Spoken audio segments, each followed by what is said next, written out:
yéen jëf giñ gi président Macky Sall doon giñ démb yéene kay boo xëy xool fekk ko ca l'observateur nañu njiit réew mi Macky Sall def na démb prestation de serment ba conseil constitutionnel teg ko ci toogom war a tàmbali ñaareelu mandaam fa la waxee dogal yu mu bëgg a jër ci daar bi ngir doxal réew mi nee na du ko yàggal dana jël ay misir sans délai ngir dakkal li am ci réew mi te jaaduwul mu di caltegeeg xaye di nga am ci dëkk bi ndakaarook ni mu fatte di encombrement urbain wàllu construction anarchique di fu neex waay tabax administration réew mi li yeexal ab liggéeyam l'observateur nañu président Macky Sall nee na bëgg na ko fee jëlee wax na it ne ci mandaam bi muy tàmbali dina ci cëral ndaw ñi cër bu am solo direct info nañu président Macky Sall jël na daat diggam ak histoire beneen Sénégal bu bees la bëgg mu am ci réew mi biral na démb yéene ju mu am ngir taxawu jigéeni réew mi taxaw askanu Sénégal ak téeméeri junniy losement li mu nar a def ci juróomi at yi di ñëw moom Macky Sall enquête dina kay tuddee ko les chantiers du quinquennat dëkkuwaay bekk dëkkin wi doxinu administration réew mi ndawi réew mi ak seenum xëy ba ci taxawu jigéen ñi président ci lii la bëgg a jëmbat yitteem nee na it dafa bëgg léegi liggéey gouvernement bi doon wasa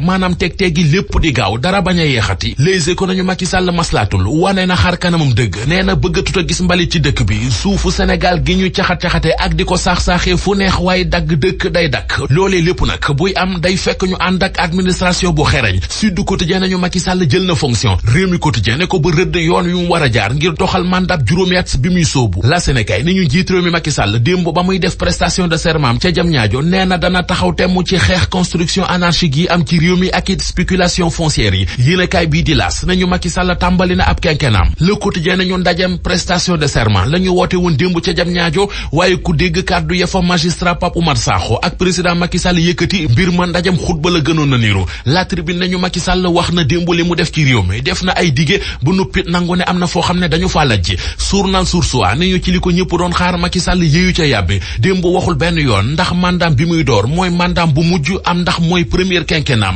leneen lu jaaxal journal Source A ba mu xëy di ko laaj moo di président Macky Sall discours am ba mu doon def démb ndax lu mu parceriser la woon am déet ndax wax na ba sottal juumul benn yoon gagul benn yoon defulit benn faute Momar Thiam dib docteur ci wàllu communication marketing ci wàllu politique ni ñu ci biir l'Observateur président Macky Sall discours bi mu def démb discours la bu mu maîtriser Macky Sall mu téye discours ba yëkkati loxo ndeyjooram di giñ ci kanamu sage yu conseil constitutionnel photo boobee la Soleil national xëye bu nuppi bind ci xëtamu njëkk ne Macky Sall fësal na jën yi nar a téye mandam bi ñu jeexale ak wàllu tàggat yaram gi stade yéen kay nee nañu ñetti footballkati Sénégal yi ku yóbbu bàyyi leen xel ci mercato bii di ñëw ndax mën nañoo jar ay milliards yu baree bari mu di Sadio Mané Kalidou Koulibaly ak Ismaïla Sarr kan ci ñoom di Sadio Mané record yéen kay xëy nañu xamal ne ab équipe am di Liverpool nee nañu waa Real de Madrid bu ngeen ko bëggee 150 milliards ngeen di joxe. Home Choice